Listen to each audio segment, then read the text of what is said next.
Assalamualaikum warahmatullahi wabarakatuh. Terima kasih telah mengklik video ini. Semoga dari video ini bisa diambil manfaatnya.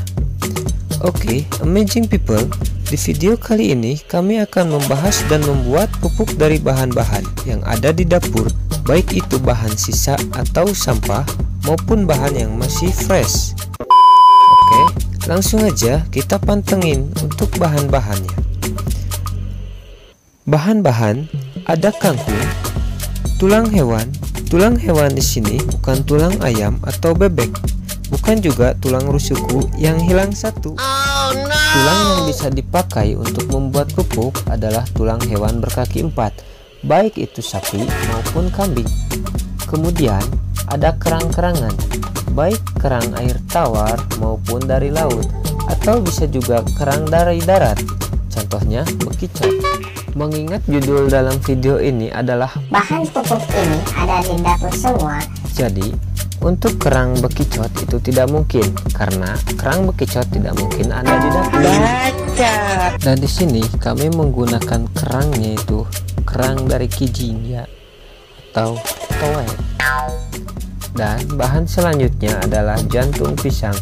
Jantung pisang yang biasa kita bikin sayur atau oer. Nah, keempat bahan itu adalah keempat bahan pokok untuk membuat unsur NPCK organik. Adapun bahan tambahan lainnya yaitu seperti air cuka dan juga gula merah alami tanpa bahan kimia, baik itu gula dari kelapa ataupun aren, asal jangan pakai kimia. Itu menjadi bahan tambahan untuk pembuatan pupuk NPCK organik ini. Oke, kita langsung eksekusi bahan yang pertama. Bahan yang pertama itu adalah kangkung dan didukung dengan gula merah yang nantinya akan diolah menjadi nitrogen. Dimana kita ketahui semua, nitrogen adalah unsur penting dalam pupuk dan memiliki peranan yang berpengaruh pada pertumbuhan tanaman, khususnya untuk merangsang pertumbuhan vegetatif tanaman secara keseluruhan. Untuk pengolahannya, kangkung kami iris atau haluskan yang kemudian diikuti dengan gula merah yang kami iris juga. Kemudian, kedua bahan ini kami campurkan dan aduk merata. Perbandingan kedua bahan ini adalah 1:1. 1 kilo kangkung, maka bahan pendukung seperti gula merahnya pun adalah 1 kilo. Setelah bahan 1:1 itu dimasukkan dan kita campur, remas terus kedua bahan sampai air perasan keluar. Jika sudah air perasan itu keluar, kemudian simpan bahan nitrogen tersebut ke dalam media fermentasi. Medianya di sini ada toples kaca yang nantinya ditutup oleh kertas berpori, lalu simpan media selama 7-10 hari agar proses fermentasi sempurna.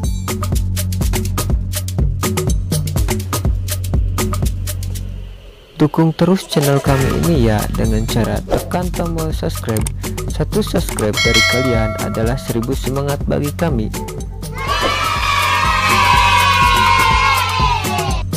Oke, sembari menunggu fermentasinya, kita bahas bahan dan unsur yang lainnya. Yang kedua, ada tulang dan cuka.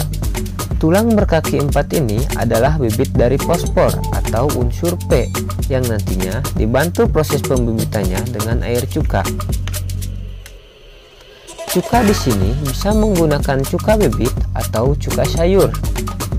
Berhubung di sini judulnya adalah bahan pupuk ini ada di dapur semua, maka cuka yang kami gunakan adalah cuka sayur yang biasa ada di dapur. Alasan kami memakai cuka sayur bukannya masalah dari judul, tetapi cuka sayur ini lebih aman, juga mudah untuk didapat. Sebelum zat fosfor dalam tulang dilarutkan oleh cuka, agar pelarutan maksimal, tulang terlebih dahulu untuk dilebur, kemudian disangrai. Penyangraian jangan terlalu gosong, karena kalau gosong akan menghasilkan charcoal atau arang yang nantinya merusak kualitas fosfor itu sendiri. Untuk perbandingan per 1 liter air cuka memerlukan tulang sebanyak 3 ons. A few moments later. Setelah penyangraian sempurna dan sudah menguning, maka kita campurkan kedua bahan antara tulang dan cuka ini. Campurkan kedua bahan ini di dalam toples kaca, sama seperti tadi pembuatan nitrogen. Kemudian ditutup dengan kertas berpori. Lalu proses fermentasi pelarutan unsur fosfor dimulai dan berakhir pada 7-10 hari ke depan. Lanjut, untuk bahan yang ketiga ada kerang-kerangan. Di sini kita bisa menggunakan semua jenis kerang, baik kerang dari laut maupun dari air tawar atau darat sekalipun, semisal cekang bekicot. Asal jangan kerang si Jerry SpongeBob. Baca. Kerang dan cuka untuk menciptakan unsur C atau kalsium, dibacanya kalsium ya. Fungsi kalsium sendiri sangat diperlukan oleh tumbuhan karena berfungsi untuk membentuk sel-sel baru bagi tanaman, pemanjang sel-sel, sintesis protein, dan pembelahan sel. Untuk proses pembuatannya, tinggal mengcopy paste pembuatan unsur fosfor. Baik proses maupun perbandingan bahannya pun sama. Yang beda itu nanti di hasil akhir, warna yang berbeda. Oke, kita tinggal mengolah bahan yang terakhir. Ada unsur kalium yang akan kita buat.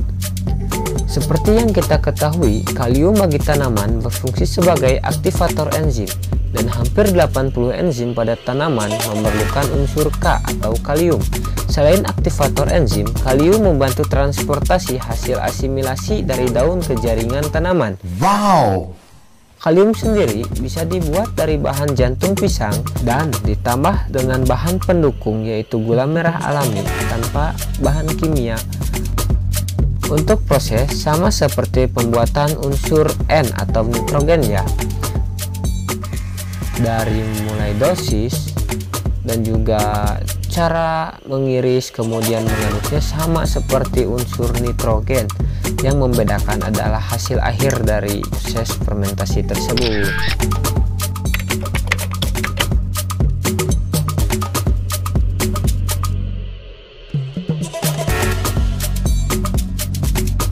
One eternity later.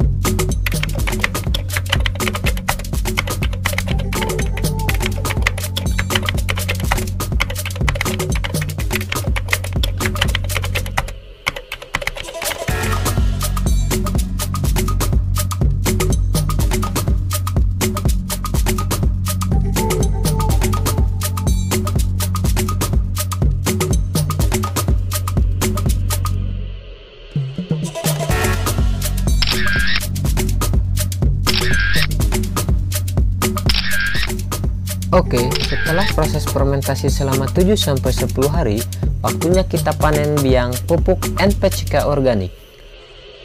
Memanennya yaitu dengan cara diperas ya. Kita ambil saripatinya dan pisahkan ampasnya. Kemudian, simpan biang pupuk NPCK organik yang telah dipanen ini di dalam botol maupun di jerigen. Dan tutup kembali dengan menggunakan kertas berpori. Setelah ditutup, biarkan 5-7 hari sebelum diaplikasikan. Setelah melewati proses 5-7 hari, kemudian biang pupuk ini siap untuk diaplikasikan ke tanaman. Pengaplikasian biang pupuk organik NPCK ini dengan cara disemprot baik pada daun maupun batang. Untuk dosisnya, 1 ml pupuk biang NPCK organik itu dicampurkan dengan air 1 liter.